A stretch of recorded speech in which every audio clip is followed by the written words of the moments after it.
service here, I'll deliver the phone to you in your home. While I'm there, I'll only sell you what you need, and I'll personalize it to you. Want to have me get you connected? Then call me at 352-528-0020. I even offer unlimited home phone service for just $20 per month. Just call me, your mobile Verizon rep, at 352-528-0020.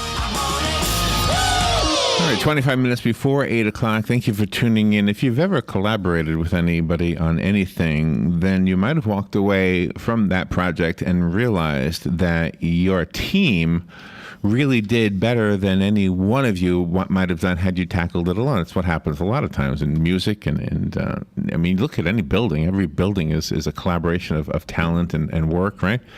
But what if it's intellectual, like high-tech intellectual?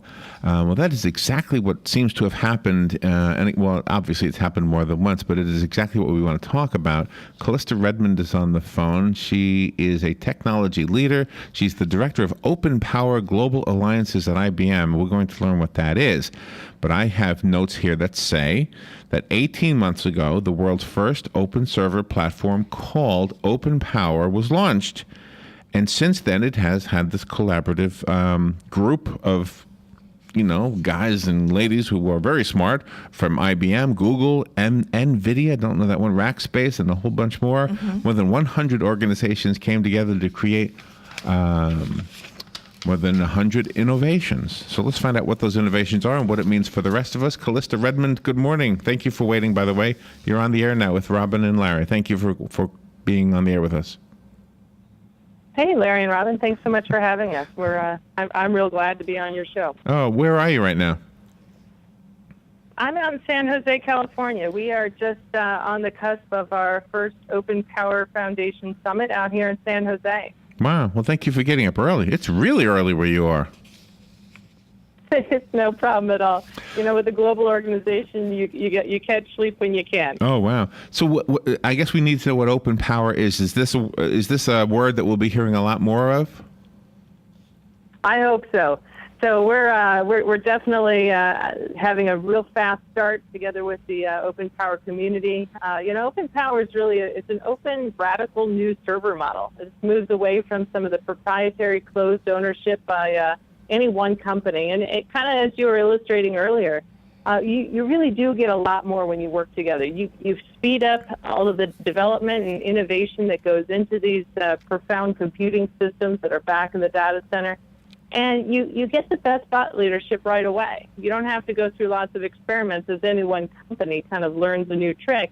You bring all of those different innovations together.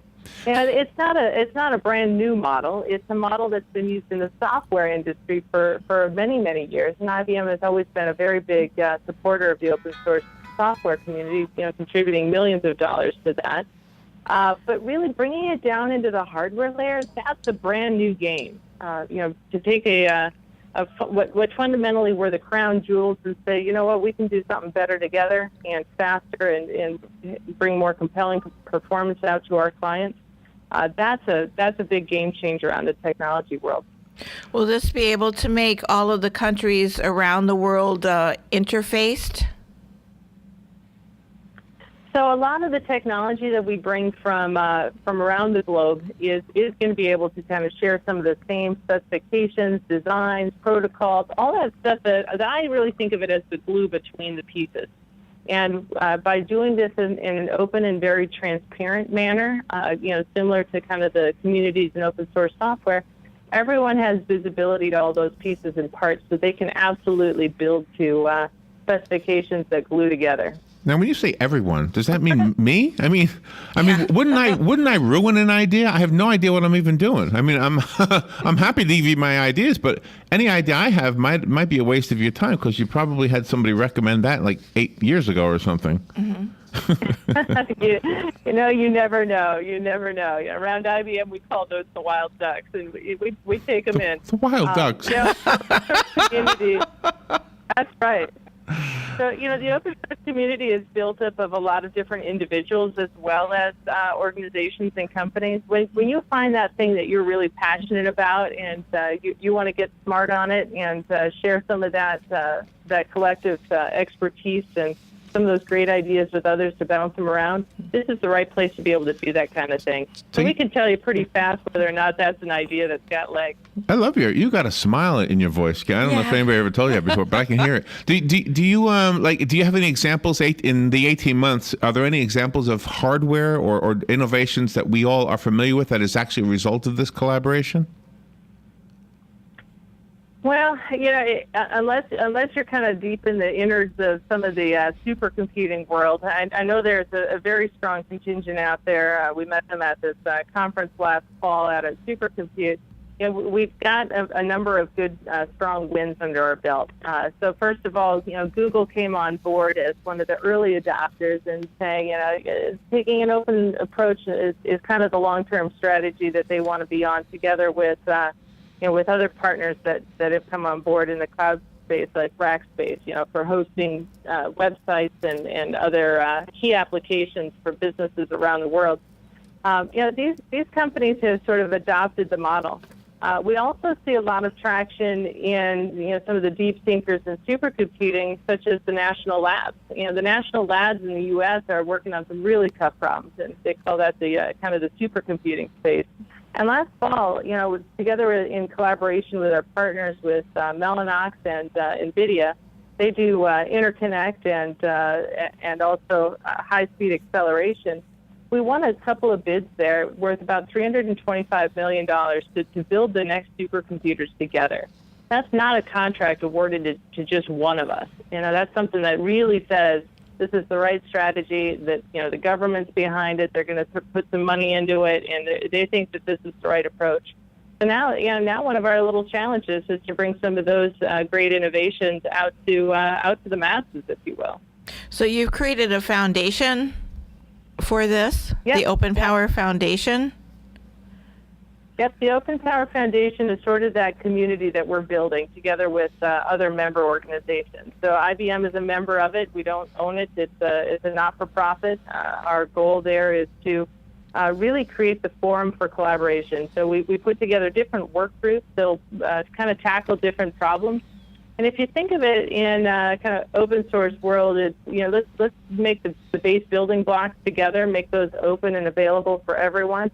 And then each of these companies can go, kind of build on top of and around that, so that they can go build, grow their own business, their own expertise as well. So it's the stuff we build together that really gets this thing going. And technology has, clearly changed the way we communicate, how quickly we communicate. I was watching this video this morning. The semi-truck was driving itself. This guy took a nap while he was driving, which was crazy. But I guess that's the future that we'll see. Will it affect other things like, let's say, arid countries that have really very few things growing, agriculturally speaking? Will the technology somehow help out the things in the world that aren't necessarily considered technological? Sure. IBM has been pretty deep into some of the computing for many years, whether it's kind of water quality or other, some of the farming issues in some of those arid regions are very big issues. But air quality, all kinds of environmental concerns, that takes just a raft of data that you've got to plow through with computational expertise. And in order to tackle those problems, you need a lot of processing power back in the data center.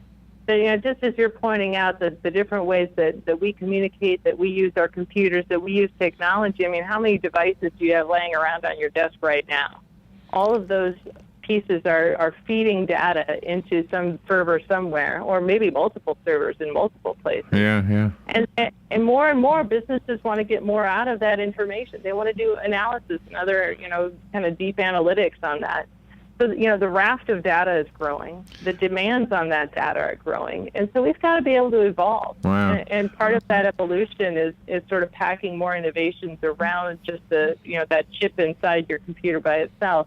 You've really got to kind of build take a new approach to building systems in the first place. And could I get a robot that does the Irish jig today?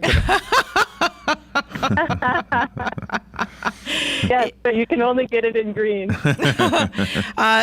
Is this affecting our military and the way we have the defense for our country? Will there be warnings and things built in that we know if an attack's coming?